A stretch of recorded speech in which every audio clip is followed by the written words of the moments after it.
হামাসের রাজনৈতিক শাখার প্রধান ইসমাইল হানিয়ার হত্যার পর থেকেই থমথমে মধ্যপ্রাচ্যের পরিস্থিতি। এ হত্যাকাণ্ডে ইসরায়েলকে দায়ী করেছে ইরান। প্রতিশোধমূলক হামলা চালাতে প্রস্তুত তারা। উত্তপ্ত এ পরিস্থিতিকে কেন্দ্র করে অঞ্চলটিতে যেকোনো সময় বাধতে পারে সংঘাত।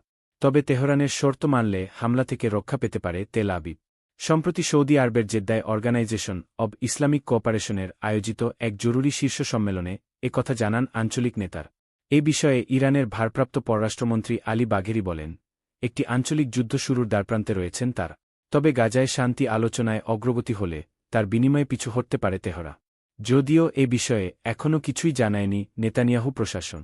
গাজায় যুদ্ধবিরতি ও জিম্মি মুক্তি চুক্তি চূড়ান্ত করতে আগামী 5 আগস্ট আলোচনায় বসতে ইসরায়েল ও হামাসকে আহ্বান জানিয়েছে যুক্তরাষ্ট্র, কাতার ও মিস।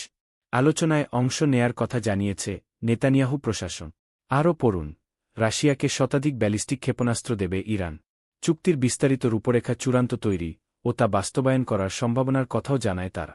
যদিও এ বিষয়ে এখনও নির্দিষ্ট করে কিছুই জানায়নি ফিলিস্তিনের স্বাধীনতাকামী সংগঠন হামাস। হামাস ইসরায়েল সংঘাত শুরু হওয়ার পর থেকে ইরান ইসরায়েল সরাসরি যুদ্ধে না জড়ালেও পক্ষপাতমূলক ছায়াযুদ্ধ চালিয়ে আসছে। এপ্রিল মাসের শুরুতে সিরিয়ায় ইরানের কনসুলেটে তেল আবিবের হামলার মধ্য দিয়ে সরাসরি সংঘাতের রূপ নেয় তা। এ হামলার জবাবে একই মাসে ইসরায়েলের ওপর প্রথম সরাসরি আক্রমণ করে ইরান। 300-র বেশি ক্ষেপণাস্ত্র এবং ড্রোন ছোড়ে তেহরানের সশস্ত্র বাহিনী।